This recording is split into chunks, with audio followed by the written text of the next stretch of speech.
નમસ્કાર મિત્રો, સ્વાગત છે તમારું ફાર્મ નોલેજ ચેનલમાં।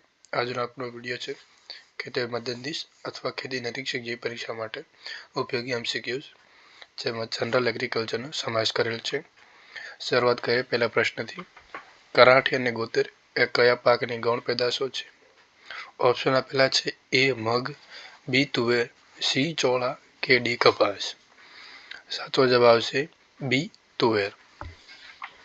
ત્યારબાદ છે નીચેનામાંથી કયું હઠેલું અને સમસ્યાયુક્ત નીંદણ છે? એટલે કે ડિફિકલ્ટી ઊભી કરતું, એટલે કે વધારે સમસ્યાયુક્ત નીંદણ કયું છે?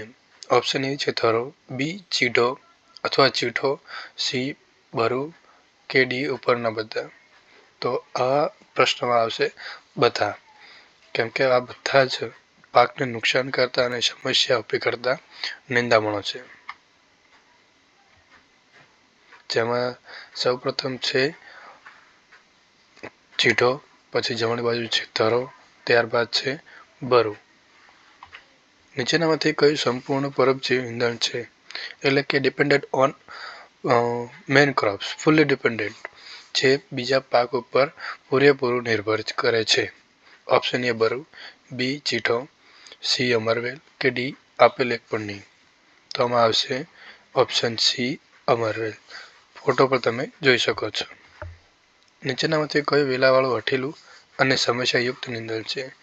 હમણાં આપણે વાત કરી પહેલાં જે સમસ્યાયુક્ત અને હઠેલા નીંદણો એમાં બધા હતા જે પાકના હુબેહુ દેખાય તેવા હોય છે, અને અહીંયા વાત કરી છે વેળાવાળા, કે વેલ સ્વરૂપે હોય। તો ઓપ્શન એ દાબ, બી ચીઢો, સી દાજી કે ડી નોળી, અથવા આઈ થિંક કોઈ જગ્યાએ નાળો અથવા નાળી પણ કહેતા હોય છે। તો આવશે ડી નોળી। નીચેના કયું ઘાસ વર્ગનું નીંદણ છે? આઈ થિંક ઘાસ વર્ગ એટલે પોએસી ફેમિલીનું। તો ઓપ્શન એ ખાવાજીર્યું, બી ચીઢો, સી ચળકુંબી કે ડી દાબ।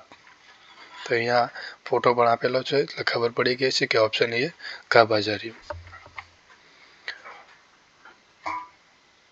ત્યારબાદ છે નીચેનામાંથી કયું અંશતઃ પરોપજીવી નીંદણ છે?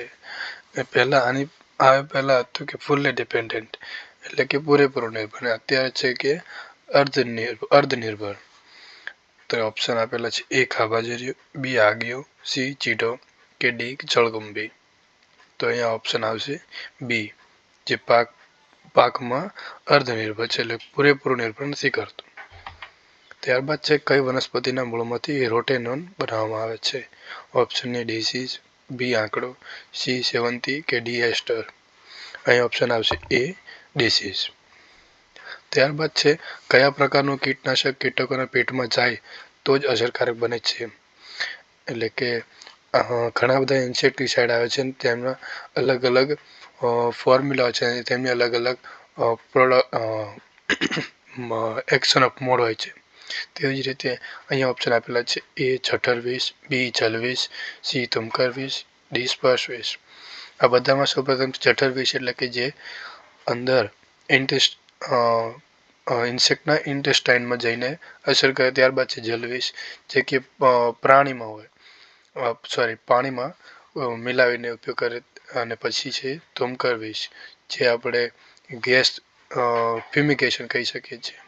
ત્યારબાદ છે સ્પર્શવિષ, એટલે કોન્ટેક્ટ ઇન્સેક્ટિસાઇડ। તો અહીંયા આવશે કયા પ્રકારનું કીટનાશક કીટકોના પેટમાં જાય, તો કે 18-20, જે કીટકો માટે ખૂબ હાનિકારક હોય છે। ત્યારબાદ છે આપેલ વિકલ્પોમાંથી કયું જીવાતોના જૈવિક નિયંત્રણ માટેનું પરજીવી કીટક છે? એટલે કે બાયો કંટ્રોલ માટેનું એજન્ટ, અથવા કહો તમે બાયો કંટ્રોલ વેક્ટર। તો ઓપ્શન એ જીઓકોરિસ, બી ટાઇકોગ્રાયા ભમરી, સી તુમકરવિષ અથવા ડી સ્પર્શવિષ। તો અહીંયા આવશે બી ટાઇકોગ્રાયા ભમરી। નમસ્તે મિત્રો, જો આજનો વિડીયો આપને પસંદ આવે તો વિડીયોને પસંદ કરો અથવા મિત્રો સાથે શેર કરો, અને ચેનલ ના હોય તો સબસ્ક્રાઈબ કરો। Thank you.